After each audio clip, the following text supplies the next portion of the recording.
Nosotros compramos mucha genética americana y cuando empezamos a evaluar el toro americano que compramos, es cuando ese toro empieza a dejar hijos en este país y a través de los datos de los hijos lo metemos en nuestra base de datos y empezamos a darle DEP tanto a los hijos como al padre que trajimos de Estados Unidos. No necesariamente el padre, el semen. Es decir, hay toros comunes que se usan en Estados Unidos y también se usan acá, pero las comparaciones se hacen dentro de cada país y en este caso a través de los hijos que empieza a dejar acá.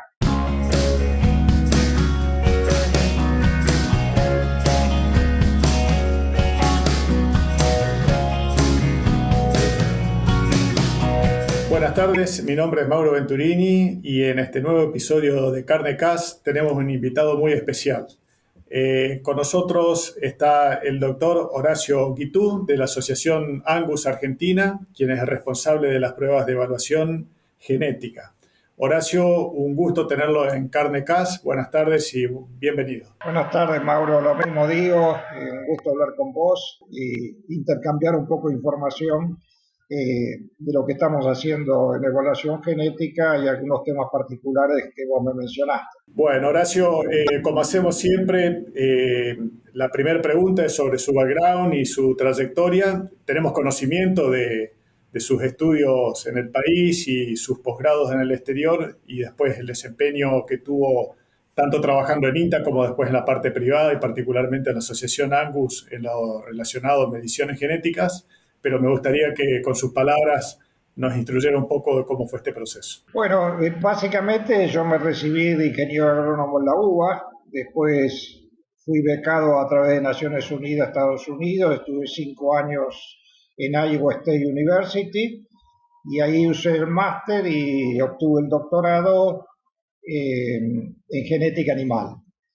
Después de eso volví a Argentina en el año 85 y hice un convenio en el año 89 con la raza Angus, que hasta el día de hoy es el convenio más largo del INTA. Ahora yo ya no pertenezco al INTA, pertenezco a Angus. Y bueno, hace 34 años que estoy trabajando de una manera, eh, en principio a través de un convenio en forma directa en la Asociación Argentina de Angus. Lo que hicimos básicamente es, acá no existían los DEPs en el año 85, así que organizamos una toma de datos similar a la que se hace en Estados Unidos, en las cabañas. Empezamos apenas con 10 cabañas, hoy tenemos casi 600 cabañas adheridas al programa. Empezamos en una provincia, en Buenos Aires, y hoy tenemos 10 provincias, que son la zona donde está el Angus, en la pradera pampeana. Y bueno, a través de esto hemos ido cambiando distintos modelos de evaluación propios de la evolución y la dinámica que tiene la genética y de pasar a los DEP que vos conocés clásicos. Ahora estamos haciendo genómica y estamos obteniendo DES enriquecidos por evaluación genómica. Y tenemos un convenio con GenSeq, Neogen, no sé si vos lo conocés, que hacen los genotipados. Así que acá recibimos las muestras y las mandamos a Nebraska, a Lincoln. Y bueno, y después varias veces volví a Iowa, estuve en la Universidad de Guelph, en la Universidad de Nebraska con Van Vleck también, porque siempre te tenés que ir ayornando un poco de todas las cosas nuevas. Así que eso es un poquito el background, digamos. Bueno, perfecto. Me gustaría comenzar por un poco la historia, como para que nos ubiquemos en cómo fue evolucionando los procesos de selección genética y de mediciones que ustedes hacen. ¿Cómo eran esas mediciones cuando comenzaron a realizarlas? Y en la medida de lo posible también me gustaría conocer cómo evolucionó, sin tocar todavía el tema de genómica, pero cómo pasó del modelo animal a los DEPs y a lo que se está usando actualmente hasta la genómica. Bueno, fíjate, hubo una buena pregunta esa, porque cuando empezamos, armamos el convenio del año 89, empezamos con el modelo toro, que solo se evaluaban los toros padres, si vos te acordás, porque las computadoras no daban abasto desde el punto de vista de la capacidad de procesar información. Y bueno, después pasó de esas 10, 17 cabañas, pasamos en la actualidad exactamente a 586 cabañas. Del modelo toro pasamos al modelo animal reducido, después pasamos al modelo animal, y en ese modelo animal empezamos a usar lo que se llama el modelo multiple trade, aprovechando la correlación que hay entre las características de producción. Y en el 2004 trajimos acá Doy Wilson, no sé si vos lo conocés, pero es la persona que en Iowa, en 1996, desarrolla, es genetista y fue compañero de estudio mío, desarrolló toda la técnica de ultrasonido y los programas para interpretación de imágenes. Hoy, para que te des una idea, hay 2.400.000 animales con ultrasonido en Estados Unidos, y solamente 300 y pico con datos de carcasa. El ultrasonido lo bueno que tiene es que vos no matás a nadie, un animal en vivo, y al año vas, tomás los datos y enseguida procesás. Antes, cuando era de carcasa, tenías que matar los novillos de un toro para evaluar el toro y te llevaba 4 años fácil para obtener un dato en características que hacen a la calidad, como grasa intramuscular o área de ojo de bife y los espesores de grasa. Horacio, lo interrumpo un poquito antes de seguir avanzando con el tema. ¿Nos pudiera explicar en unas pocas palabras en qué consistió el modelo animal para después entender la evolución a los DEPS? Correcto. Primero, lo que se usó, que empezó en 1973, fue el modelo toro, que lo que se hacía es evaluar a los toros padres en base a DEPS. Nada más que toros padres. En ese momento, te estoy hablando de Estados Unidos, lo que se podía evaluar con las ecuaciones de Henderson, que fue el que desarrolló toda esta tecnología de DEPS, daba para evaluar toros padres. En otras palabras, no se evaluaban vientres, no se evaluaban datos de toritos, ni vaquillonas, ni terneros, ni terneras. Cuando ese es el modelo toro, por eso se llama modelo toro. Cuando sale el modelo animal, se evalúan todos los animales, ya se avanzó con los servidores y los programas de computación, y entonces se da DEP a los toros padres, a los vientres, vaquillonas, toritos, terneros y terneras. Es decir, por eso se llama modelo animal. Todos los animales que entran a la base de datos van a recibir lo que se llama el DEP clásico, para todas las características de interés económico. Respecto de los DEPS, para explicarlo en una forma sencilla, tal vez hay colegas que están escuchando, tal vez hay productores y tal vez hay público en general que no está en el rubro de la ganadería. ¿Cómo se entiende la medición de la diferencia esperada de progenie? ¿Qué es lo que se mide en el animal que después se lo lleva a procesar en un sistema de computación con alta complejidad? Pero en términos de campo, ¿qué es lo que se busca, qué es lo que se mide y cómo se interpreta eso? Ok, para explicarlo en forma sencilla y tomemos una característica, por ejemplo, el peso al destete, es un peso, por lo tanto tiene una componente genética y una componente ambiental. Entonces, comparar pesos no tiene sentido, porque a veces, mismo por el manejo, algún animal puede ser más pesado, por edad de la madre, etcétera. Entonces, lo que hacen los DEPS es todos los efectos ambientales que se pueden codificar se eliminan. Como por ejemplo, lo que es la edad de la madre, lo que es el efecto del sexo, lo que es los distintos códigos de pastura y alimentación, el mes de nacimiento, no es lo mismo que nazca en invierno, que nazca en plena primavera. Entonces, todo lo que es efecto ambiental y lo podemos codificar, se saca del dato y se arma lo que se llama un grupo contemporáneo que elimina todos esos efectos ambientales. Entonces nosotros en las planillas que diseñamos se pone el dato del animal, su madre, su fecha de nacimiento, su padre, madre, cría, los códigos de manejo, la edad de la madre, y con todo eso directamente los que ejecutamos, armamos el grupo contemporáneo, eliminamos efectos ambientales y lo que es el DEP son cifras positivas, negativas o cero, que te dice si un animal va a incrementar será positivo, porque en este caso el peso del destete, si es cero es un animal promedio y si es negativo es que va a bajar el peso. Entonces, pero son puras diferencias genéticas, por eso se llaman diferencias esperadas entre progenies. Y para interpretarlas correctamente, siempre tenés que comparar dos DEP.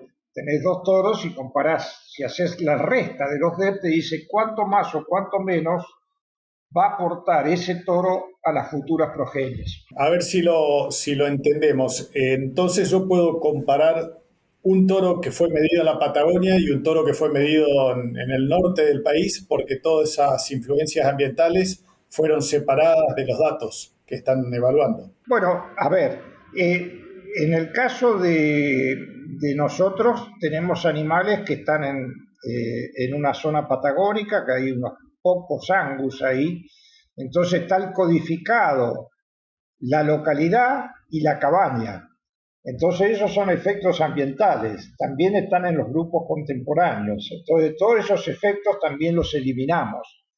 Cuando vos tenés problema es cuando tenés localidades, provincias o estados, como quieran llamarle, o distritos, en donde hay interacción genotipo-ambiente.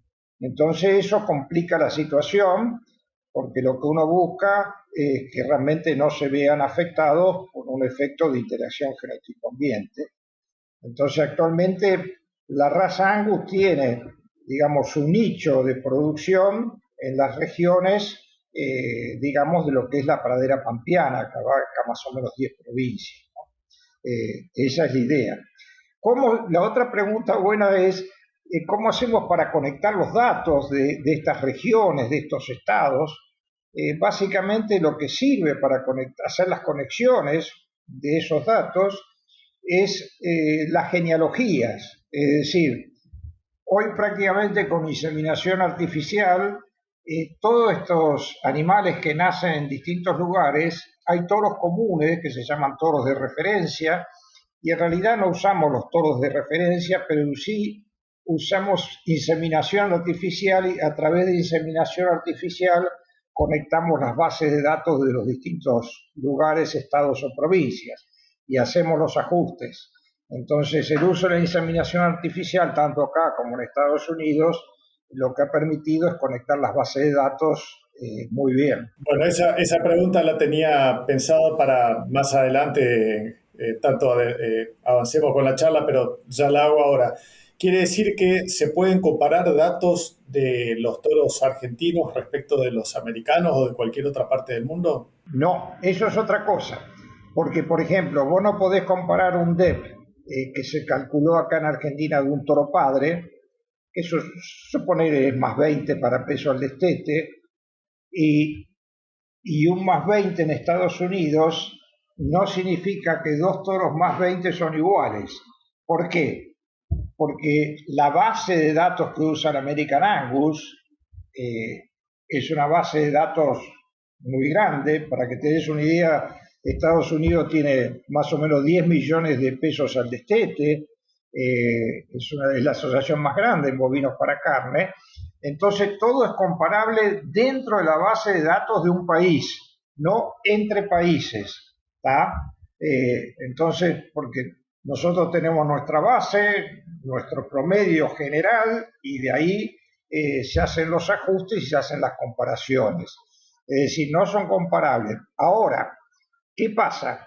Nosotros compramos mucha genética americana y cuando empezamos a evaluar el toro americano que compramos, es cuando ese toro empieza a dejar hijos en este país y a través de los datos de los hijos lo metemos en nuestra base de datos y empezamos a darle DEP tanto a los hijos como al padre que trajimos de Estados Unidos. No necesariamente el padre, el semen. Es decir, hay toros comunes que se usan en Estados Unidos y también se usan acá, pero las comparaciones se hacen dentro de cada país y en este caso a través de los hijos que empieza a dejar acá. Lo que sí es importante es, Mauro, que que hemos observado que las posiciones relativas de los toros americanos, dos toros americanos, por ejemplo, que traemos de Estados Unidos y acá, el ranking, uno está arriba y otro está abajo, pero las diferencias son diferentes, ¿no? En lo que hace a esos toros en Estados Unidos y esos toros acá. Pero las posiciones, lo que hemos visto, que aquel toro que más o menos está arriba, continúa arriba del otro toro que importamos de Estados Unidos.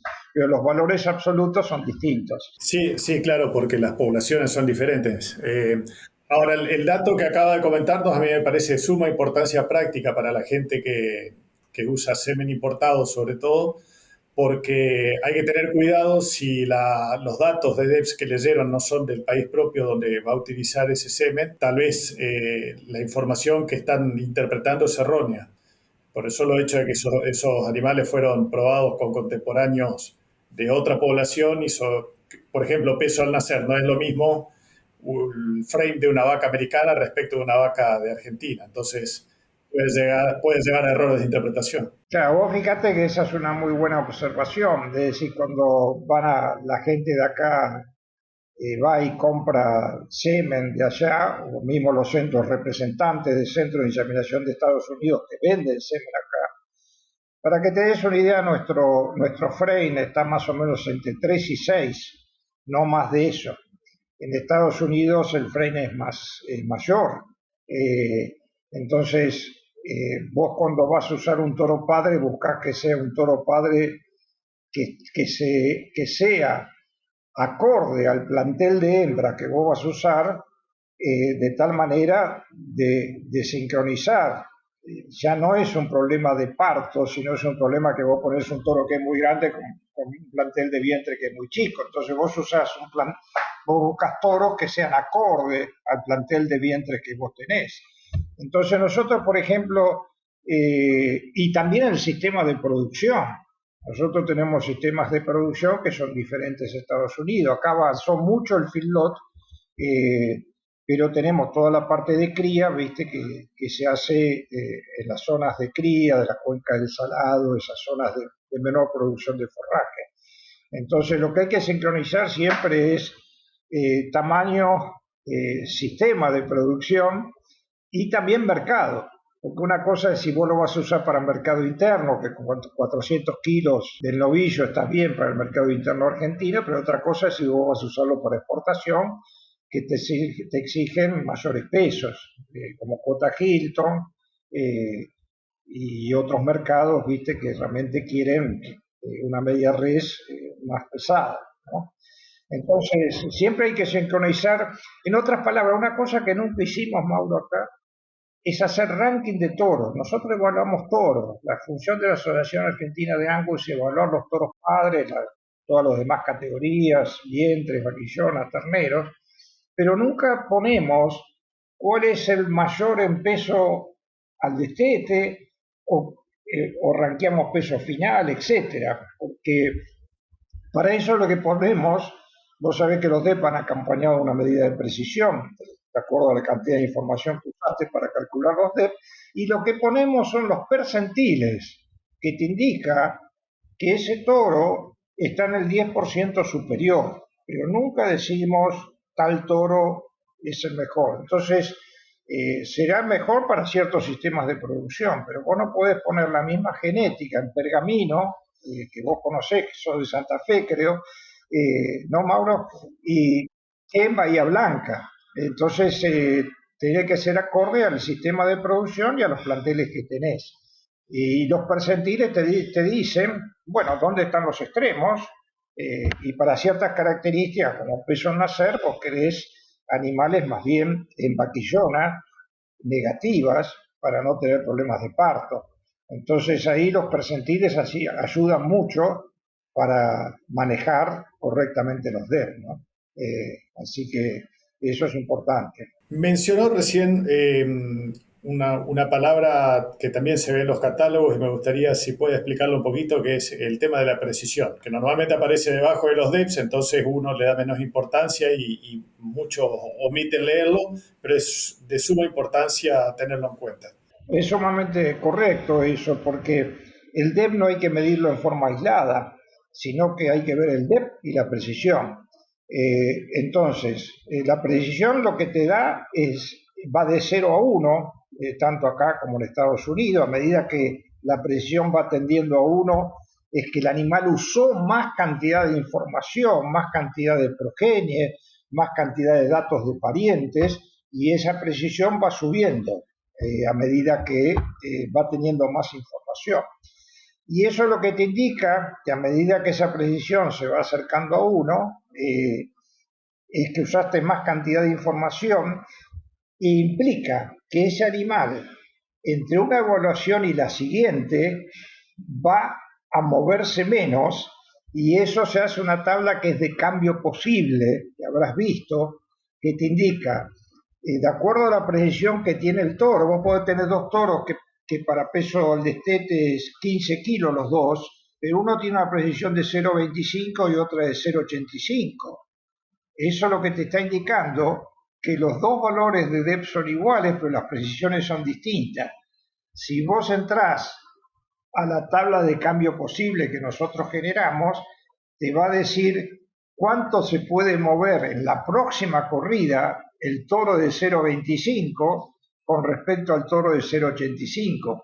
El riesgo de que se mueva para la izquierda o para la derecha, desde ya menor precisión, puede saltar el toro para arriba o para abajo. Entonces, a medida que vas evaluando los toros padres, es muy importante ver la precisión, porque lo que realmente representa el valor del DEP es que el DEP de mayor precisión se va a mover menos de una corrida a otra.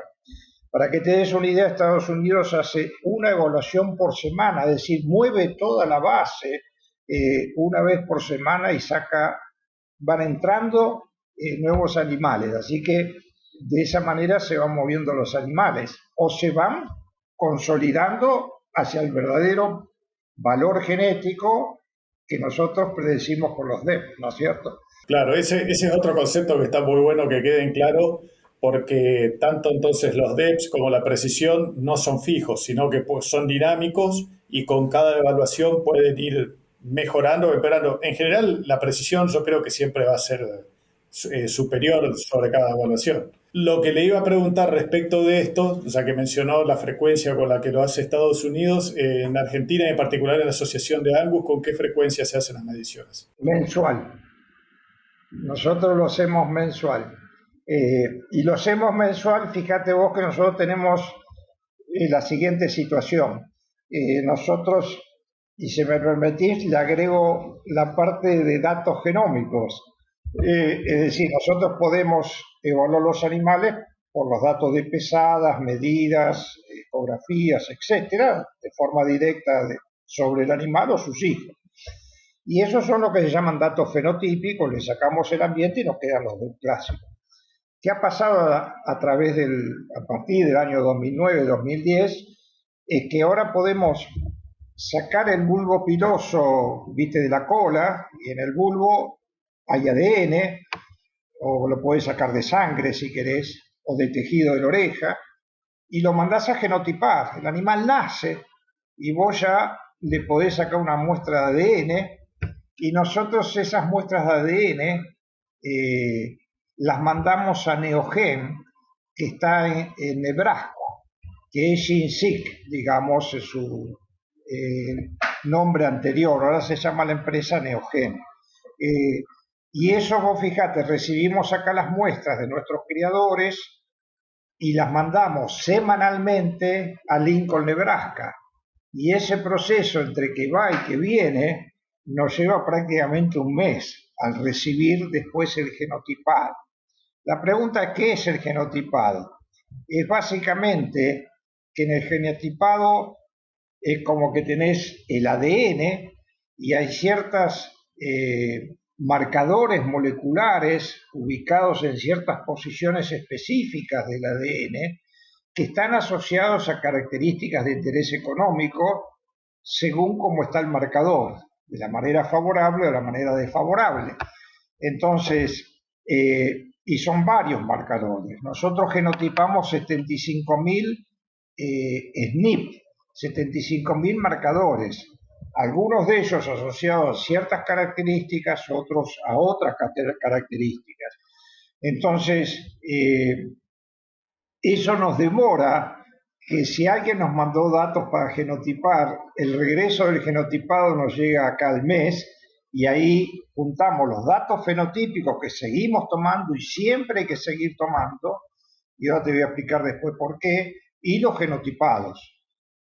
Entonces, ¿qué ventaja tienen los genotipados? Bueno, desde el punto de vista es la evaluación precoz, porque vos tenés un animal, nace, y viste que mucha selección se hace al destete.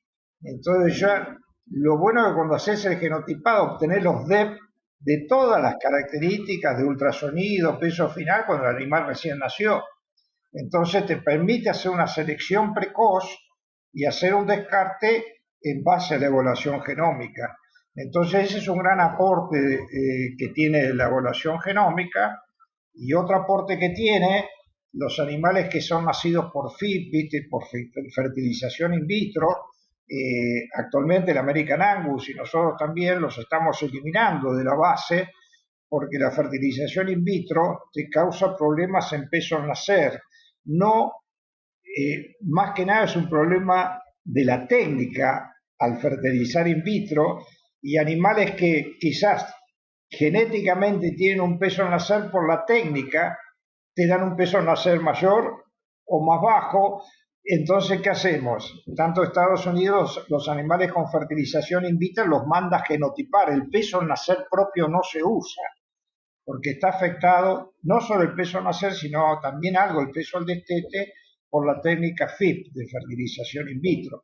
Así la genómica no le preocupa, porque vos lo que haces es usás el ADN, no usás para nada el peso ese que puede estar sesgado por la técnica de fertilización in vitro, ¿no? Claro, para comentar un poquito y esclarecer por si algunos de los que están escuchando no tienen claro el concepto, en la fertilización in vitro lo que se hace es cultivar los ovocitos y aparentemente hay determinadas moléculas dentro de ese medio de cultivo que terminan produciendo una expresión génica diferente en esos futuros embriones que hacen que nazcan con mayor peso al que deberían tener de acuerdo a su código genético. Es increíble cómo la genómica, hasta en este caso, llega a tener más precisión que el dato mismo medido después que nació el animal. Claro, vos fíjate que de esa manera logramos evaluar ese animal, y si no tendríamos que esperar ¿qué? Teníamos que esperar que ese animal tenga hijos,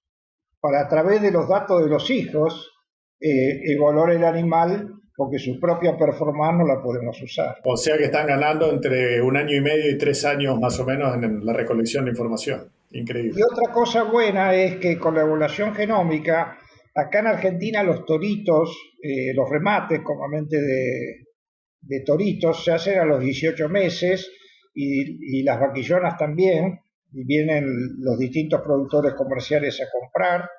Y bueno, nosotros tenemos la evaluación de cada animal, se los entregamos a los criadores adheridos, y en vez de venderlo con la precisión solo de los datos fenotípicos, los vendemos con la precisión del genotipado más lo que te agrega los datos fenotípicos, porque ese animal de 18 meses llega hasta el ultrasonido y tenemos la evaluación de las características. Entonces, los animales de reposición, tanto toritos como vaquillonas, tienen algo más de precisión que los que tenían antes. ¿Ustedes tienen en claro cuál es la precisión que tiene los datos fenotípicos y cuál es la precisión que aporta la genotípica? Sí, mira, nosotros en la evaluación de padres, puede entrar a Angus, viste la página, tenemos una tablita que mide con genotipado, sin genotipado, con 10 hijos, con menos hijos, etcétera, y la precisión, que me olvidé de decirte, depende de la cantidad de información y también de la heredabilidad de la característica. Características con menor heredabilidad suben más lenta en precisión que una característica como circunferencia crotal, que tiene 0,50 de heredabilidad. Entonces se necesitan menos hijos para levantar más rápido la precisión. Pero volviendo a tu pregunta, te diría, no tengo la tabla acá, Pero volviendo a tu pregunta, te diría que en el caso de los animales genotipados, solamente genotipados, andamos en precisiones de 0,36. Nosotros tenemos, para que te des una idea, genotipados, empezamos en el 2019 con la evaluación genómica, hay 20.000 genotipados, y esa es más o menos la precisión que tenemos. Varía, como te dije, con la medida de cada característica. En el caso de Estados Unidos tienen mayor precisión, porque de alguna manera Estados Unidos en este momento tiene 1.400.000 animales genotipados. Entonces, cuando empezaron con evaluación genómica, empezaron con 2.200 animales. Es decir, cada vez el uso de los genotipados es mayor. Nosotros empezamos también con 2.000 animales y todos los años vamos duplicando. Y ahora Estados Unidos ya está en 1.400.000 animales, es decir, casi todos los productores mandan los pelos a genotipar y toman los datos fenotípicos. Tienen que seguir tomando los datos fenotípicos, porque los datos fenotípicos es lo que te permite recalibrar y darle valor a los distintos SNP o marcadores moleculares asociados a la característica de interés económico. Es decir, nunca la genómica va a poder quedar sola. Es decir, más datos fenotípicos, mejor predicción genómica y mejor precisión de la evaluación genética. A medida que entran datos fenotípicos se va recalibrando en cada corrida. Entonces cada vez, en este caso de Estados Unidos, que tiene 1.400.000 genotipados, los toros saltan menos. Antes los toros saltaban más, ¿viste? Y ahora, como se van recalibrando, se va consolidando el valor de cada SNP asociado a las características de interés económico, y entonces los saltos entre una corrida y otra son mucho más pequeños. Sí, está muy bueno el concepto y lo reiteramos cada vez que hablamos de mejoramiento genético en estos episodios, de que todas estas tecnologías son complementarias. Entonces no tienen un valor absoluto a la hora de tomar una decisión, sino que hay que ir viendo y complementándolas.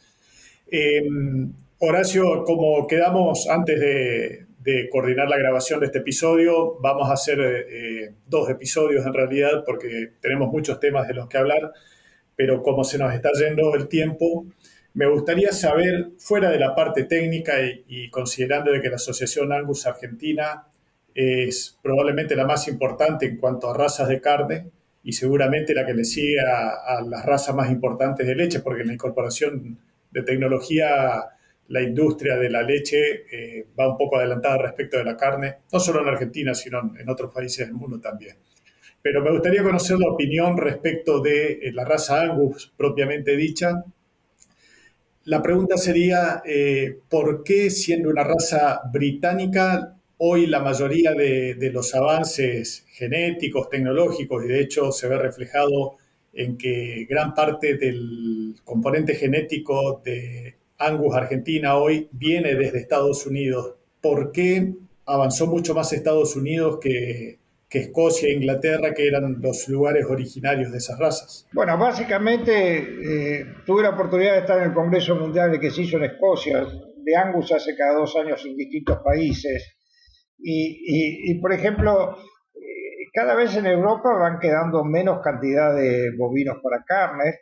Inclusive la producción está subsidiada. Si el productor tendría que vivir realmente de sus animales y no recibe subsidio, no podría producir carne.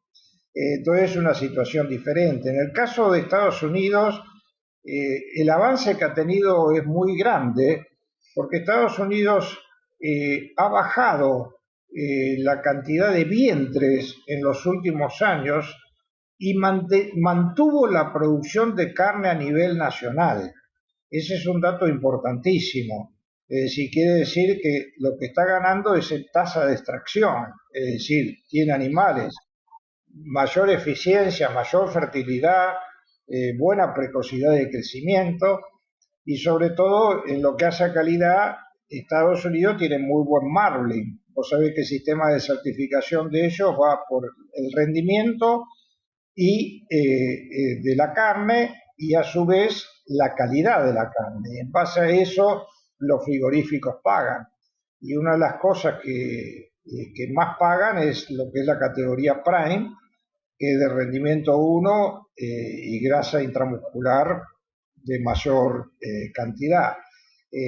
Acá hay, por ejemplo, un error que nosotros tenemos, que nuestro sistema de tipificación paga por rendimiento, pero el pago por calidad es opcional.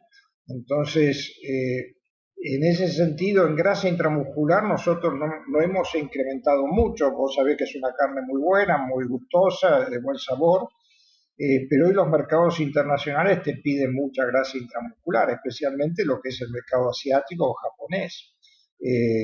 Entonces, de ese punto de vista, nos falta incrementar lo que es grasa intramuscular. Pero tenemos carne certificada Angus, exportamos a Estados Unidos, ahora hay posibilidad de exportar en cantidades pequeñas, ¿no es cierto? Más o menos es la cifra que vos conocés, es un 20% de exportación y 80% del mercado interno de lo que nosotros producimos. Sí, pero una buena explicación de cómo el mercado regula el progreso de una industria tan lenta, porque el ciclo de la ganadería es lento por razones biológicas y sin embargo también lo regula el mercado. Así que puede ser que en Argentina reciba un ímpetu diferente el día que se empiece a pagar un poco más la diferencia de calidad también. Seguro, sí, sí, sí, sí. Horacio, llegamos al límite de tiempo, pero como habíamos quedado, entonces lo invitamos a otro episodio y me gustaría que en el próximo episodio hablemos de DEPS, de cuáles son los caracteres que interesan medir, hablar de consumo residual y sus pros y sus contras, atendiendo a toda esta discusión que hay respecto de este carácter. Así que quedan esos temas pendientes para el próximo episodio. Bueno, Mauro, te agradezco mucho y muchas gracias a vos y a la audiencia. Y desde ya, cuando vos quieras, nos conectamos y hablamos de las características y lo que estamos haciendo en consumo residual. Muchas gracias por el tiempo y las explicaciones, porque con más de 30, 35 años de experiencia, la evolución que tuvo este sector y en especial la parte de genética fue abismal. Así que en este corto periodo pudimos aprender un montón y entender qué pasó con la evolución. Muchas gracias y hasta el episodio que viene. Hasta la próxima y nos juntamos cuando vos quieras.